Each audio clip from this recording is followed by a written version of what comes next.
a gente vai falar sobre o diagnóstico da resistência à insulina.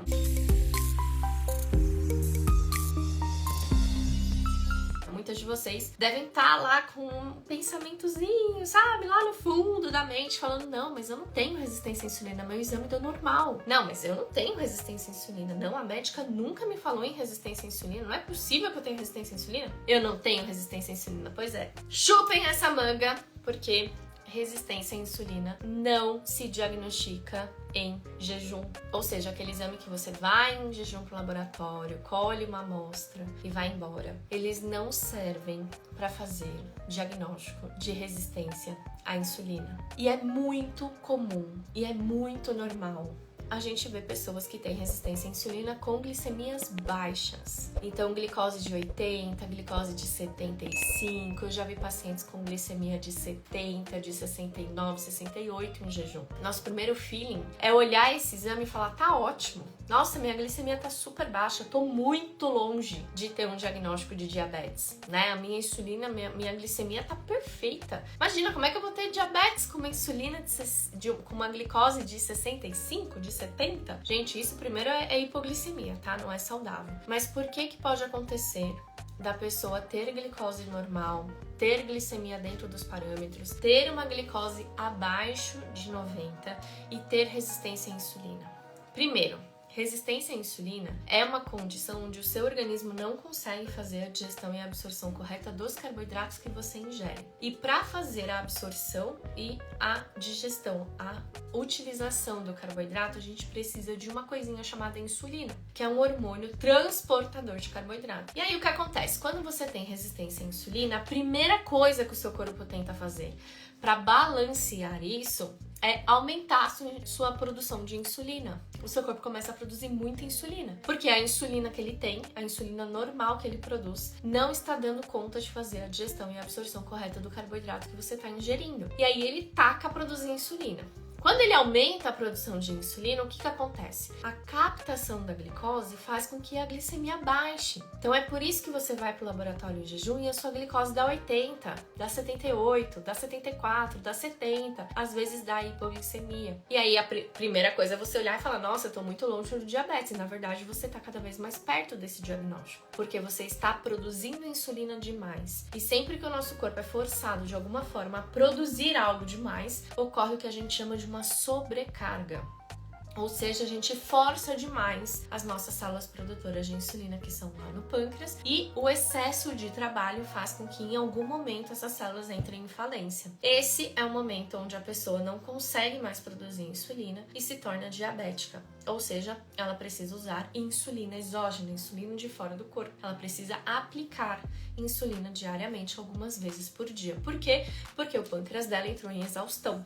Ele foi tão recrutado, ele foi tão exigido, ela produziu tanta insulina que o organismo dela não deu conta e realmente entrou em falência e o órgão pede demissão. Ele fala, não vou mais trabalhar tanto assim não, quero minha demissão. E aí você começa a precisar usar insulina. Só que antes desse órgão entrar em falência, antes dele pedir demissão, antes dele falar também não faço mais nada, ele tá produzindo um excesso. E esse excesso de insulina faz com que a sua glicose fique baixa, faz com que a sua glicemia fique ou no parâmetro normal ou até numa condição que a gente chama de hipoglicemia, que é quando a glicose está baixa demais. Pois bem, e aí como que a gente faz para diagnosticar esse trem, Carol? Se a glicose em jejum não é parâmetro, se eu produzo demais, né, a quantidade ali disso, como que eu faço com isso? Existe um exame chamado de curva glicêmica e curva insulinêmica. Os exames de curva, eles acontecem como? Faz uma coleta de sangue normal, que nem vocês todas já fizeram e estão acostumadas a fazer. Depois que você faz essa coleta de sangue, você ingere um líquido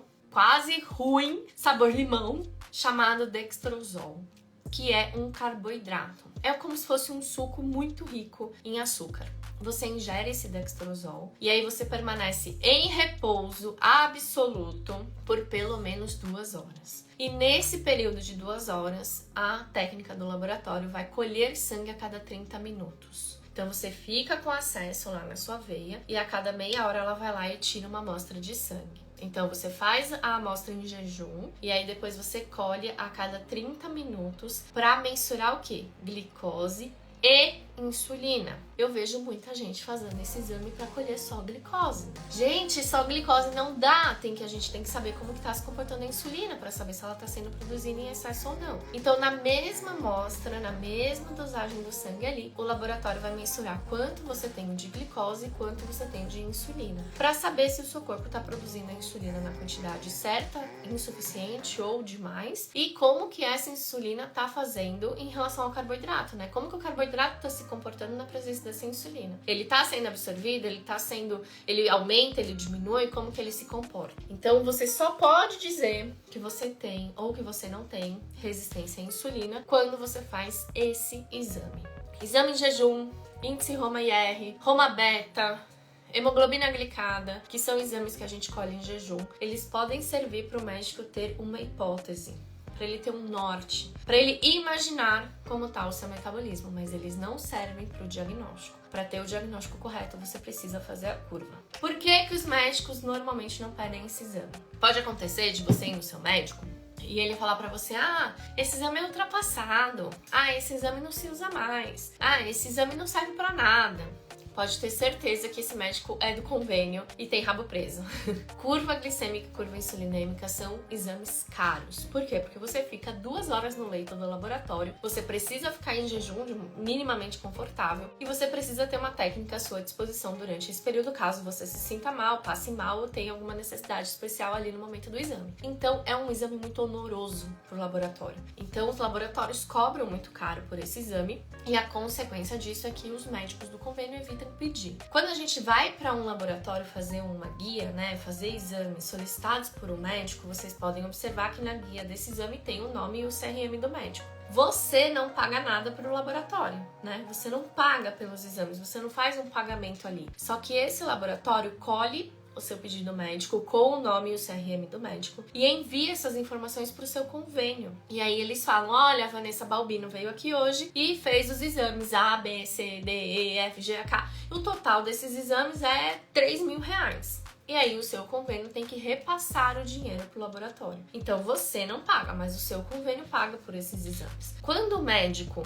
solicita muitos exames, ele não vai solicitar muito exame só para você. Ele tem o hábito de solicitar muito exame para vários pacientes. E se ele atende pelo convênio, o convênio ranqueia. Olha, o profissional X tá pedindo muito exame. Eles simplesmente vão falar pro profissional: olha, fulano, ou você diminui a quantidade de exames que você tá pedindo, ou a gente vai simplesmente desligar você do convênio. Médico que precisa atender convênio, médico que tem rabo preso com convênio, médico que depende de convênio, vai fazer o quê? Vai pedir os exames que são necessários ou vai dar um jeito de diminuir esses exames ao básico e mais barato? Eles vão diminuir a listagem de exames para que não haja perturbação por parte do convênio e ele não corra o risco de ser desligado da assistência médica. Então é por isso que você precisa saber quais são os exames que você tem que fazer. Você precisa entender a importância deles para que no momento da consulta você exija que o médico solicite esses exames, porque você precisa fazê-los, certo?